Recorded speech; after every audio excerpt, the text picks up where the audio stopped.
Зэсэн бацхан уу юу яцханда? Өмнөх хөшлөгнийхаа парт 2-ыг хүргэгчийн оруулаагүй нилээ удсан болохоор шууд бичлэг рүүгээ орцгоё.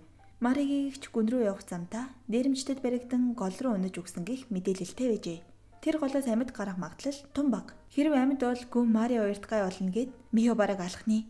Харин Миог байхгүй байхад үйлчлэх Маригийн шинэ үйлчлэгч бол Кюрос. Миг товц өмсгөөд бүтээгүүж шиг.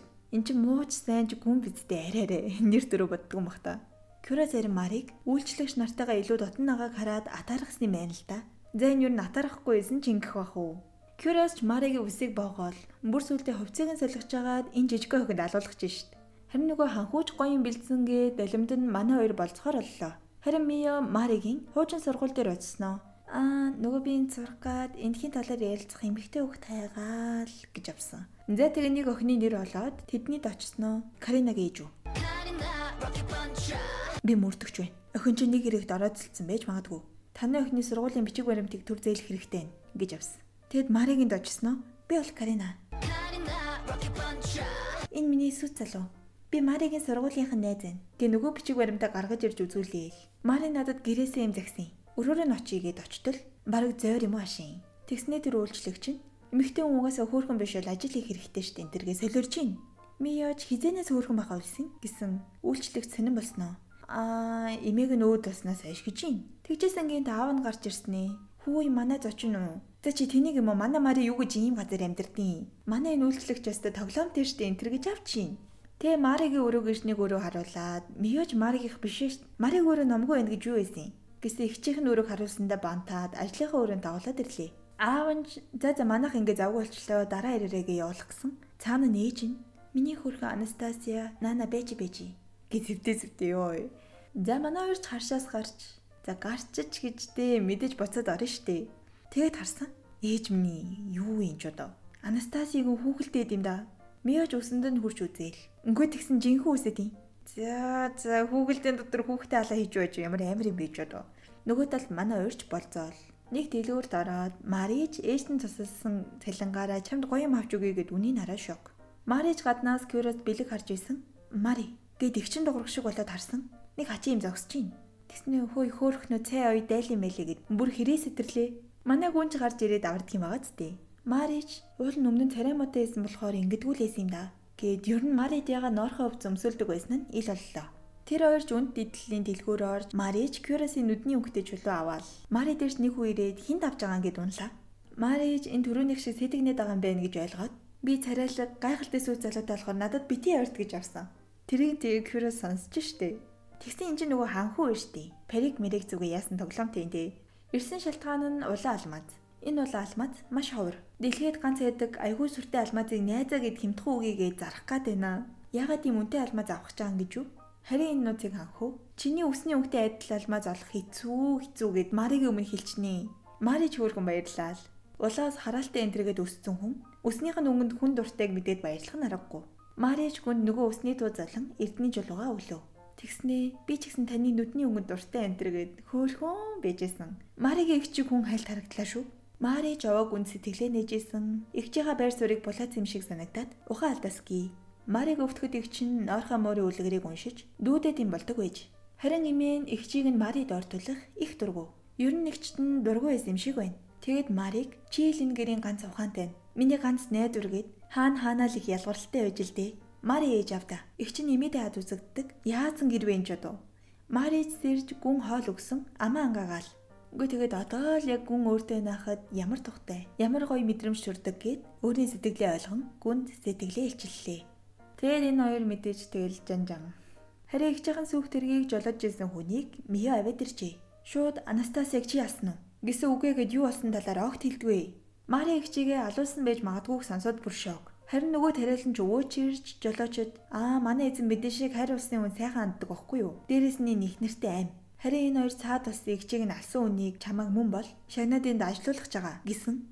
Би алсан чиг шиг. Тэгснээ тэр тайжчин хайртай гэжээд хамгийн яа тэргийн суулгаа эзтэй. Анастасия даван гараараа хүрэх чагаад санаандгүй үсийг нь тарьсан юм. Тэгэд ээж нь дарцсан чаг шиг. За тэгээ Кюросоор нэг сайхан шанаад болж агаад Кюрос би эгчээ чинь чамд муухан ханддаг байх гэж бодоод үгсэн болж гэж утсан. Намайг ёстой уучлаарай би эгчээс ч уучлалт гомоор байна гэд манай хоёр эгчийг нь дурсан голд очиж залбирлаа. Маригийн сэтгэлч баг багаар идэгэн ажилчиддаа бэлэг өгч ээж нь нөгөө номыг нь застсан. Мөн эмээг нь Анастасиатай адилхан байсан гэд түүний зургийг номон дээрээс олж Анастасиагийн дурсгал зориулж хөрөг зурулах гэд хөрхөн багаз. Гэхдээ эмээ нь яагаад тэр номон дотор үйдэг лээ гэсэн залуудаа дайны үед мэлгэрээ тэргүүлэн олон улсыг холбох хилэн олж эмэгтэйчүүдийн байр суурийг дээшлүүлсэн түүхэн байсан юм биш. Мари бүр шок. Ээж нь ийм мэдлэгтэй хүний доор өссөн аавчийг зовсон байх та гэсэн. Аав эмээ хоёр нь хоорондоо таарамж муутай байж.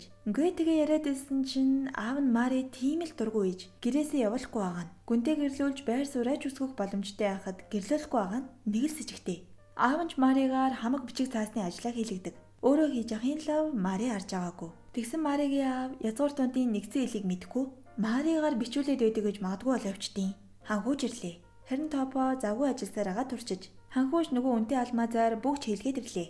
Тэгснээ Мари гараа өгчих шалгыгээд Кюрос чардаад ханхуг гаргаад өөрөө зүйлэх гээд энэ хоёрт зүүн гэж баахан арманчлаад ёо. Энэ бүгжийг нэг алдартай дархан хийсэн. Тэр нь ч 3 сарын өмнө нэг шавьтай болсон талаар ярьлаа. Марич гар орчуудын хороололд нэг ихчтэй нийжилгүүн харснаа санаад бүр шок.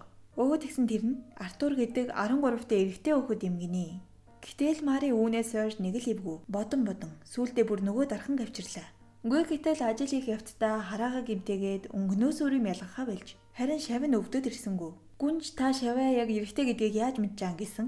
Юуруу би эмэгтэй хүн уралдаа оруулж хамт амьдарч байгаа гэх гээд байна уу чи?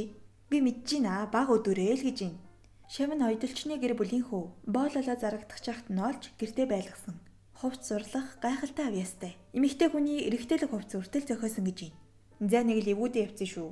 Эгч нь Марид эрэгтэйлэг хувц ойж өгөөд хос хувц хийснийг санаж нь та нар. Мариж бүр шоконд ороод миний эгч амьд. Тэр миний эгч мөн. Миний эгч амьд юм чин танд миний хэрэг байхгүй. Та хоёр гой зөгцсөн гэж тэнэгтээ. Бүр салан нэрнэ. Намайг гэрт минь хүргэж өгнөгээ дундий. Гүн нэрийг нь андуураа гэрлэх санал тавьсан гэдгийг өчнөө гэлээд хахад энэ эмэгтэйчүүдийг үү. Гүн яаж ч гойгаад түүний хорж дийлсэнгүү. Мия түүнийг гэрт нь хүргэж өгөхөөр боллоо. Мияч хүргэж өгч явахдаа би таныг арай ч юмсал дөрөө гэж утсангүй. Арайштай ухааны юм хэллээ. Марич харих замдаа олон юм бодож хамт байсан цаг хугацаагаа дурсаж гинт. Үгүй би гүн тайртай. Би ингээд орхиж болохгүй буцъя гэд. Гүй нэмэгтэйчүүд нэрээ ёо тэр дундаа Мариг удаа яана. Мио шууд эргээд би таныг ингэн гэж мэдээд харшаа тойроод байсан. Одоо утахгүй гэд эзнээ сайн мэддэг айхтар үйлчлэгч байна. Марич бунгуудаа гүйж очивол би их хулчгар байсан байна. Та надад маш их үнцэнтэй. Өөрийгөө надад өгөөч гэсэн хүн ард нь нэгдэгнэс. За тэгээ энэ хоёр минь чуучраа олж харшийн бүх хүмүүс Мариг эргэж ирсэнд баярлалаа. Бас энэ хоёр хамт унтаад байгаамаа. Марич агаар амьсгалахаар гадаг гартал нэг хүн хотго тулгаад Мари шаадаараа нь өрөөрөө замжил гэж байна. Гүнчэр түүнийг авартал энэ чи Маригийн эгчүүд ээ. Мари тэр хоёрч бие биенийхээ хоолыг таньлаа. Эгчин шууд гүн рүү Маригаас сал наттай гэрэл гэж юм. Булаах гэдэг нэг үү? Мари жигчээгээ тайвшруулан өрөөндөө авч орлоо. Тэр хоёрч уулзсандаа баярлаа. Гэхдээ эгчин түүнд бүх үндийг хэллээ. Яг үндэ Мариг өвддөг өдөр эмээ нэгчийг нь өрөөндөө дуудан аавынх нь бичиг заасыг өөрөө эдгээ харуулад хүн болгонд хийж чадахгүй юм гэж би чамд хүндэж байхгүй сэргэлэн зам бий. Аав чинь хөгжим сайн тоглодог. Би уул нь хүүгээ хөгжимчний замаар нь явуулсан бол ийм юм болохгүй л байлаа. Харин чи ийм нь юу ч болсон өөрийнхөө хүснэгийг л хийж амьдраарай гэж загчээ. Эмээ нь хоёр охиндоо хоёуланд нь л хайртай байсан юм байна. Эмээг нь өсний дараа аав нь Марид найдлага тавьж өөртөө итгэх итгэлийг нь унтрааж ээж аав нь нийлээд Мариг албаар үзэшгүй гэж хэлэн норхой нэгэн болгожээ. Ээж нь эмээг нь өсний дараа галзуурч эгчийг нь эмээтэй нийжилхэн болохоор чиний өс чи ийм гоё. Яа эмээ чи амьд байгаа юм шиг харагдчихээн. Гэт охиныхоо овоор юу н хайрлтгүй л ээж. Эмээг нь их л биширдэг байсан юм шиг байгаа. Аав нь бол Анастасиаг баян үнтэй гэрлүүлэхээс өөр юм бодохгүй. Эгчтэн сонирхлоо дагах ямар ч эрэг чөлөө байхгүй. Гүнтэй гэрлэхээр явж байхдаа азаарч гэхүү, золоорч гэхүү. Замд нь олон зүйл олж тэрэгний жолоочууд усан дунсан болж харагдуулаад өөрөө эрэхтэй хувц өмсөн зүхтаж чаджээ. Түүнийг арай гэж зүхтаад нэг газар хэвчжээтэл өнөө дархан авахулж гэртээ байлган. Эгчин ч ахыг дархан гэдгийг мэдээд хамаг бүтээлээ харуулan хичээсээр хагаад шавнуулж чаджээ. Харин дархны шин захиалга нь Маригийн нэртэй улаан бөгч ахыг хараад дүү нь өөрийнх нь оронд гэрлэх болсныг мэдэж өөрийгөө буруутхан Мариг аварч хулгайлахаар ирсэн нь энэ юм байна. Гүй тэгсэн Мари гүн хоёр нэлуураад та яста буруу бодож байна. Гүн бит хоёр чинь бие биендээ хайртай байхгүй юу? Гэт эгчээгээ ангaalуулаад гүнч нөгөө нэрийг нь андуурсан түүхээ яриад би Мари таартай. Бүх юма зориулна. Биднийг зөвшөөрөөч гэд эгчин ч хідэн эгчин ширүү хэлээд түүнийг зөвшөөрлөө. Харин маргааш нь Мари эцэг эхийнхээ өөрийг нь ашигласан хууль бус явдалд арга хэмжээ авахар шийджээ. Эхлээд ивэр хэлнэ. Болохгүй бол болгоод өгнө л гэж юм. Манай эдэж тайжийн дочин онгойлгүй болохоор нь хаалгыг нь цөм зөхөөл. Би ууж бүр 2-3 давхар руу үсрээд аав ээжийг нь авдирдیں۔ Энэ одоо яац үйлчлэгч юм. Аав ээж нь ч Марийг арай шок. Дүү нь Марийг хараа бөөн баяр. Харин Анастасия ээжигээ шалгахаар албаар улаан барийг зүүжээ. Тэд ч тангимд орохоор явлаа. Гэтэл ээж нь Анастасия руу чи цаашаа вэ мó харагцсан улаан устэй. Энэ улаан уснаас олж миний охин өгсөн ингэж авдیں۔ Аав нь чи юм уу ачлалгүй юм яаж ингэж чадж ийна гэсэн. Аавд нь ч бүх үнний чи мэдсэнгээд ханхуу сүрдүүлэн Маригаас өөрчлөлт гойвол шоронд оруулахгүй өнгөрөө гэсэн бүр шоконд ороод дууга болчлоо. Ээж нь чи юм уу өгчийг алчаад одоо гэрээ сүрүүлнэ гинэ гэсэн. Анастасия гарч ирэн. Марид бити сони эрэг тохоод аач. Та миний өсний өнгнөөс өөр юу ч хардгав. Гэсэн тоож байгаа ч юмгүй галзуу царай гаргаад миний охин ингэ тэврээд авдیں۔ Игчин ч цаашаа аваач гэж түлгсэн. Ээж нь өөрөө улаан устэй эдийн. Аав нь ч мэдчихсэн бололтой. Ээж нь өөрөө улаан устэй өндөр гэдгээсээ болж өөрийгөө голдог. Шар устай охтуудыг л гүнж гэж хардаг байж. Мари Анастасия хоёрч түүнд өөрийнх нь утсан үгэлдээ биш гэдгийг хатуухан хэллээ. За тэгээд эцэст нь дүүг нь тайжийг залгамжлуулахаар сургуульд явуулж, тайжигээрэн хүүтэйгээ хамт сургуульд суран, хүүгийнхээ албатын хуваар гэртээ байх эрхийг өгчээ. Тайж ээжийнхээ үлдээс нь тэмдэглэлийг уншин нэгийг бодон хичээхээр шийдэж, харин Маригийн ээж гэртээ ганцаараа байж, болсон бүгдийг эргэцүүлж байгаа мэн. Анастасиач дарахнаас уулчлахгүй байх гээд айгаж чаддгүй. Харин ханхүү дүүнд өрөм мөгч заригжуулаад ортол эртгээ хэлэхэд яад юм бэ? Яан да. Гэт багштайгаа ч уучраа олоод энийг харсан ханхүүч санаа намарлаа.